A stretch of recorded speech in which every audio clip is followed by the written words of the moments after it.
नमस्कार, SBT news में आपका स्वागत है। पेश है 6 जुलाई शनिवार सुबह 6:15 बजे राजस्थान की बड़ी खबरें।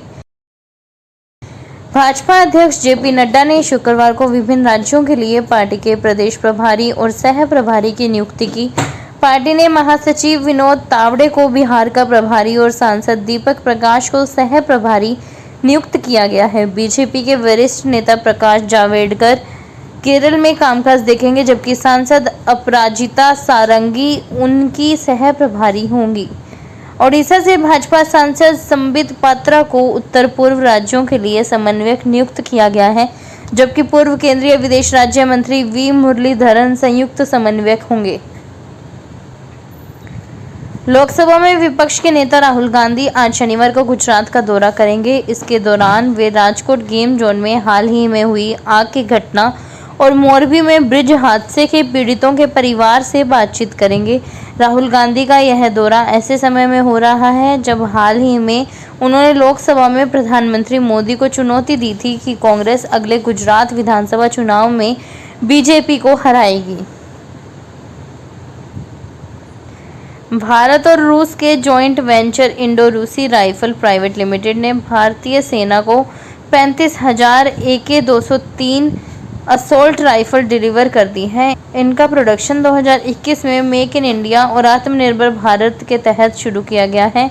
इस राइफल की खासियत है कि यह 1 मिनट में 700 राउंड फायर कर सकती है, वजन में हल्की होती है और कभी जाम नहीं होती।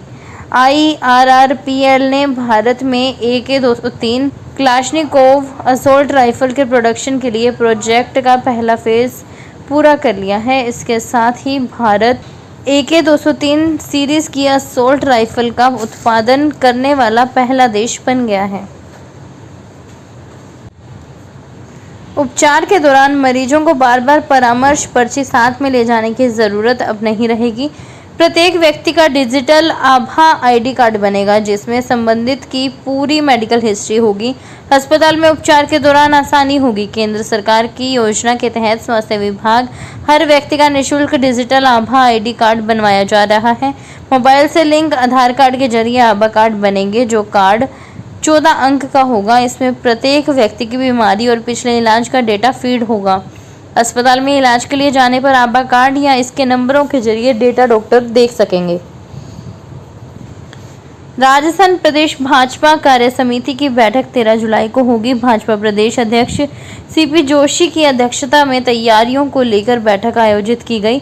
भाजपा प्रदेशाध्यक्ष CP जोशी ने कहा कि कार्य समिति की बैठक ऐसे अवसर पर हो रही है जब राजस्थान में भाजपा की सरकार है और केंद्र में नरेंद्र मोदी लगातार तीसरी बार प्रधानमंत्री बने हैं। उन्होंने कहा कि बैठक जयपुर के सीतापुरा स्थित JECC के सभागार में होगी। बैठक में केंद्र से भी सभी नेताओं को बुलाया जाएगा। केंद्रीय कृषि मंत्री शिवराज सिंह सहित कई नेता आएंगे। भाजपा ने प्रदेश भर से करीब 6,000 पदाधिकारियों को बैठक में बुलाया है। पहली बार राष्ट्रीय कार्य समिति से पहले प्रदेश कार्य समिति की बैठक का आयोजन होने जा रहा है। आम जन की समस्याएं समय पर हल हो, इसको लेकर राजस्थान सरकार की ओर से मुख्यमंत्री हेल्पलाइन संचालित है। टोल फ्री नंबर 181 नंबर पर कोई भी व्यक्ति फ़ोन करके अपनी शिकायत दर्ज करा सकता है, लेकिन शिकायत के बाद भी लोगों की समस्याओं का निराकरण नहीं हो पा रहा है। ज़्यादातर विभागों की कई शिकायतें लंबित पड़ी हैं। हालांकि बीच बीच में जनसुनवाई के दौरान जिला कलेक्टर व अन्य अधिकारी समस्याएं सुनते हैं और त्वरित निस्तारण के निर्देश देते हैं, लेकिन इसके बाद भी शिकायत समाप्त नहीं हो रही है। सभी विभागों में करीब 100 से ज़्यादा शिकायतें लंबित पड़ी हैं। राजस्थान के गृह मंत्री जवाहर सिंह बेडम ने दावा किया है कि उपचुनाव में विधानसभा की 5 सीटें भाजपा के खाते में आएगी। लोकसभा चुनाव के बाद निकाय और पंचायती राज चुनावों में भाजपा को बहुमत मिला है। ऐसे में निश्चित रूप से सभी सीटें भाजपा जीतेंगी। बेडम ने आरोप लगाया कि कांग्रेस सदन से भाग रही है। डोटासरा नेता प्रतिपक्ष बनना चाहते हैं तो कांग्रेस अलाकमान से बदलवा लें। प्रदेश की 5 विधानसभा सीटों पर होने वाले उपचुनाव को लेकर कांग्रेस और भाजपा की तैयारियां जोरों पर चल रही हैं। चुनाव जीतने को लेकर कांग्रेस और भाजपा दोनों ही दलों के नेता आश्वस्त नजर आ रहे हैं। राजस्थान कांग्रेस के नेता टीकाराम जूली ने राहुल गांधी को लेकर लोकसभा में दिए गए पीएम मोदी के बयान को लेकर पलटवार किया है। टीकाराम जूली ने कहा कि पीएम मोदी ने लोकसभा में राहुल गांधी को लेकर जिन शब्दों का इस्तेमाल किया वो मोदी के घमंड को दिखाता है और इसी प्रकार रामायण में रावण ने भगवान राम को बालक समझने की भूल की थी, जिसका परिणाम सामने है। राजस्थान को इंडस्ट्रियल हब बनाने के लिए यहां औद्योगिक जमीन की दर और बिजली की दर कम हो सकती है। राज्य सरकार इस दिशा में काम कर रही है। उद्योग मंत्री राज्यवर्धन सिंह राठौड़ ने गुरुवार को विधानसभा में इसके संकेत दिए। उन्होंने रीको प्रतिवेदन पर चर्चा के दौरान कहा कि दूसरे राज्यों से मुकाबले में बने रहने और यहां ज्यादा औद्योगिक इकाइयां लगें, इसके लिए जमीन आवंटन की दर कम होनी चाहिए, बेहतर सुविधाएं देनी होंगी, अन्यथा उद्योगों के दूसरे राज्यों में चले जाने की आशंका बनी रहेगी।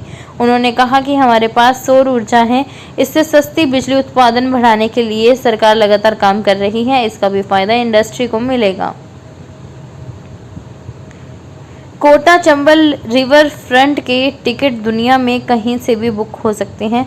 अब चंबल रिवर फ्रंट के उत्तर और दक्षिण ब्लॉक की टिकटें वेबसाइट से आसानी से बुक की जा सकती हैं। कोटा विकास प्राधिकरण ने विदेशी पर्यटकों, सामान्य टिकट और छात्रों के लिए टिकट के रेट अलग अलग रखे हैं। चंबल रिवर फ्रंट में 26 घाट हैं। प्रत्येक घाट पर एक अनूठी स्थापत्य शैली का निर्माण किया गया है। रिवर फ्रंट का आनंद सुबह 10 बजे से रात 10 बजे तक ही उठा सकते हैं। नदी तट पर प्रवेश रात 8:30 बजे बंद कर दिया जाता है। सोशल मीडिया प्लेटफॉर्म पर जल्द ही राजस्थान के कोटा चंबल रिवर फ्रंट की धूम मचेगी। कोटा विकास प्राधिकरण रिवर फ्रंट को लेकर कई तैयारियां कर रहा है। अलवर में मत्स्य विभाग ने मछली पालन को बढ़ावा देने की तैयारी शुरू कर दी है। इसके लिए मछली के 1 करोड़ बीज तैयार किए गए हैं। साथ ही मछली पालन के लिए ख श्रेणी के जलाशय और बांधों को 5 वर्ष की लीज पर दिया जाएगा। इसमें 5 लाख तक के टेंडर मत्स्य विभाग और 5 लाख से अधिक के टेंडर राज्य सरकार के अधीन होंगे। पिछले दिनों सिलीसेड में मछली पालने के लिए टेंडर किए गए, लेकिन कोई नहीं आया। इसकी लीज कीमत 75 लाख रुपए रखी गई थी। अब दोबारा जल्द ही इसके टेंडर किए जाएंगे। बीए, बीकॉम और बीएससी के परंपरागत डिग्री कोर्सेज से हटकर अब राजस्थान के कॉलेजों में नए वोकेशनल कोर्सेज शुरू करने की तैयारी की जा रही है। ये तैयारी नई शिक्षा नीति के तहत हो रही है। केंद्रीय कौशल विकास एवं एंटरप्रेन्योरशिप मंत्रालय की पहल पर राज्य सरकार ने उदयपुर के मोहनलाल सुखाड़िया विश्वविद्यालय को ऐसे 6 नए कोर्स का पाठ्यक्रम तैयार करने का जिम्मा सौंपा है, जिन्हें शुरुआत में प्रदेश के चुनिंदा कॉलेजों में लागू किया जाएगा। खास बात यह है कि प्रस्तावित नए डिग्री कोर्सेज को आज के समय की आवश्यकताओं को देखते हुए तैयार किया जा रहा है, ताकि डिग्री हासिल करने के बाद विद्यार्थियों को संबंधित क्षेत्रों में रोजगार के अवसर मिल सकें। भारत में एक वेजिटेरियन थाली की कीमत जून में सालाना आधार पर 10% बढ़कर 29.40 रुपये हो गई है। पिछले साल 2023 में वेज थाली की कीमत 26.7 रुपये थी। क्रिसिल ने शुक्रवार 5 जुलाई को जारी की अपने फूड प्लेट लिस्ट में मंथली इंडिकेटर में इस बात की जानकारी दी। क्रिसिल ने अपनी रिपोर्ट में बताया कि वेजिटेरियन थाली की कीमत में पिछले महीने मई की तुलना में जून में 5.75% की बढ़ोतरी देखने को मिली। मई में वेज थाली की कीमत 27.80 रुपये थी। वहीं मई 2023 में वेज थाली की कीमत 25.50 रुपये रही थी। अयोध्या के रामलला मंदिर में 25 और मूर्तियां लगेंगी। इसमें श्री राम दरबार, सप्तऋषि, शेषावतार और कुछ अन्य देवी देवताओं की मूर्तियां शामिल हैं। ये मूर्तियां फर्स्ट फ्लोर पर स्थापित की जाएगी। रामचरितमानस के रचयिता गोस्वामी तुलसीदास की एक बड़ी मूर्ति भी लगाई जाएगी। हालांकि इसका स्थान अभी तय नहीं है। ये जानकारी श्री राम जन्मभूमि तीर्थ क्षेत्र ट्रस्ट के महासचिव चंपत राय ने दी। शुक्रवार को उन्होंने बताया, राम मंदिर 221 फीट ऊंचा होगा। मंदिर का मुख्य शिखर 161 फीट ऊंचा होगा। इस पर 50 मीटर ऊंचा ध्वज दंड लगेगा। यह दंड गुजरात से 3 माह पहले अयोध्या लाया गया है। ट्रस्ट की कोशिश है कि राम मंदिर दिसंबर 2024 तक बनकर तैयार हो जाए। साथ में पूरे मंदिर परिसर का निर्माण 2025 के अंत तक पूरा कर लिया जाए। राष्ट्रीय किशोर स्वास्थ्य कार्यक्रम के तहत अलवर जिले में 6 किशोर मैत्री क्लिनिक खोले जाएंगे। इसके लिए प्रदेश के प्रत्येक जिले से 5 सामुदायिक स्वास्थ्य केंद्रों और एक उप जिला अस्पताल का चयन किया गया है। अलवर जिले में रामगढ़, उमरैन, लक्ष्मणगढ़, थानागाजी व रैनी सामुदायिक स्वास्थ्य केंद्र का चयन किया गया है। इसके अलावा खरेली उप जिला अस्पताल में भी किशोर मैत्री क्लिनिक शुरू किया जाएगा। फिलहाल खास खबरों में इतना ही। ताज़ा खबरों की जानकारी के लिए देखते रहिए SBT न्यूज़। धन्यवाद।